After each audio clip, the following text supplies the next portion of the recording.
Welcome to Truth, Money, and Freedom. Today is Sunday, March 24th, 2019. Hey gang, I wanted to bring up the story here about the flooding in the Midwest.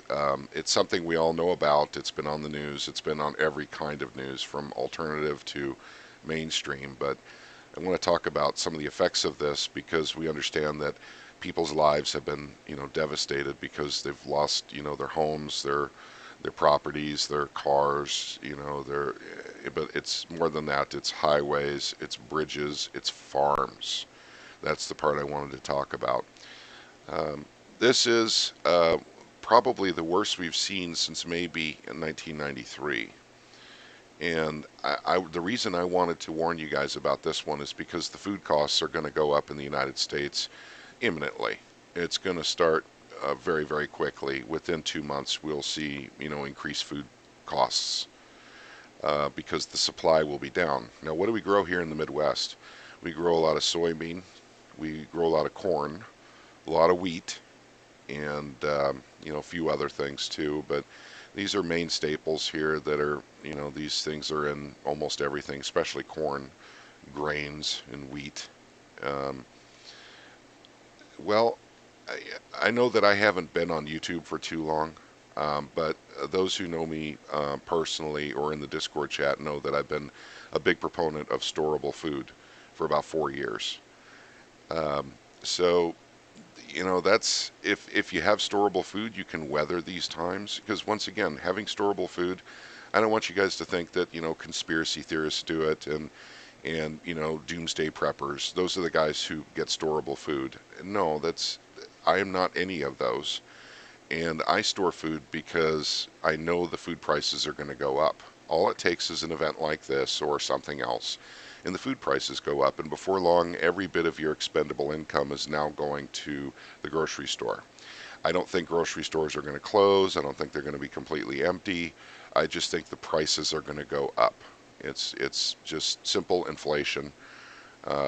And that's, the main reason why, you should store extra food for times like this. Unfortunately, this one here will last probably a year, possibly even longer. The devastation is huge here. So, I've literally, I'm going to, recommend if you guys have the ability to, might be a real good idea to do a garden this year. That would help with your food budget just a bit. It might grow, some tomatoes and, the things you like to eat, carrots, if you like radishes, that sort of thing. That will help a little bit. So, guys, be aware. I mean, food prices are going to increase quite a bit this year. And I don't know by how much, but I do know that it's going to go up, and it's probably going to go up dramatically. So maybe as much as 100% increase in the price of certain foods. And once you affect grains and wheats and corn, you're affecting almost everything anyway. So there's going to be a smaller supply. The Midwest is, like I said, been flooded. So keep that in mind. Get some extra food at the grocery store if you can now, canned food or whatever. So you can help to weather this and it's not quite as much a drain on your wallet. The other story I wanted to talk about this morning is it's about the UK. And now we know that it's been extended now to April 12th.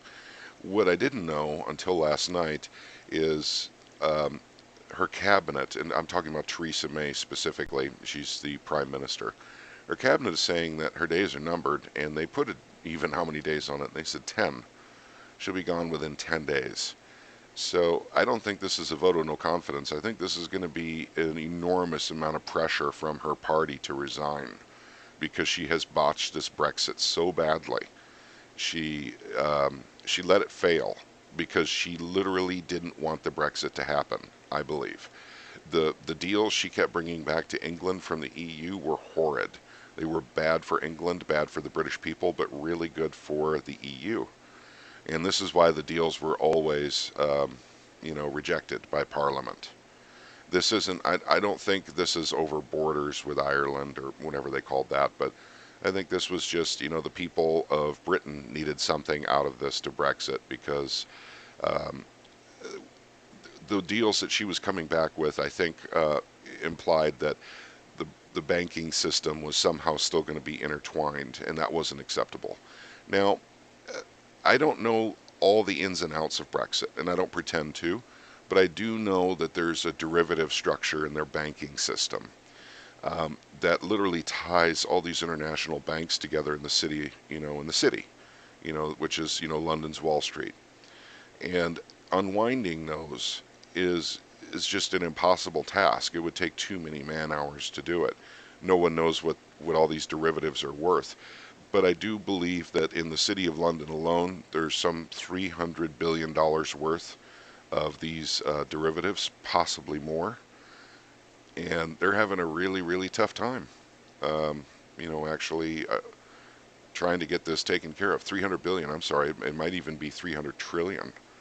The derivatives are, worth up to, is valued up to 1.2 quadrillion dollars.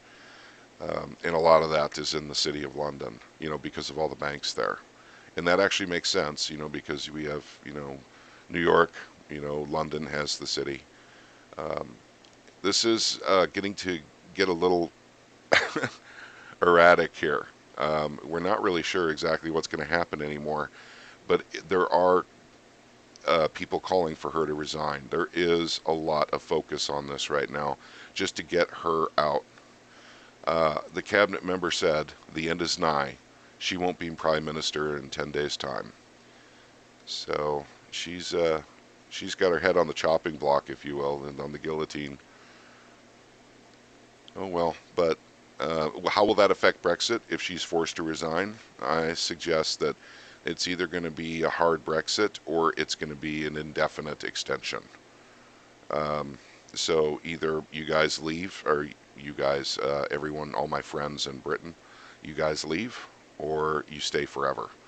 And when I say you guys leave, it'll be quick. Um, that's seems to be the way this is going. Um, I'm gonna keep an eye on this for you too, and I know my Brexit videos don't get many views, but I do have people listening to me in the Commonwealth, and I think they're interested in what's going on with this.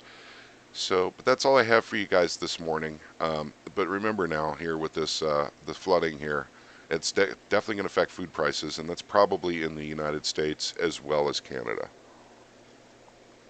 So having a garden, having some storable food, or just some extra stuff you're buying from the grocery store right now, because I think the price increases are imminent. They'll probably be here within 2 months, is my guess, and you'll notice it. You'll see it in the store.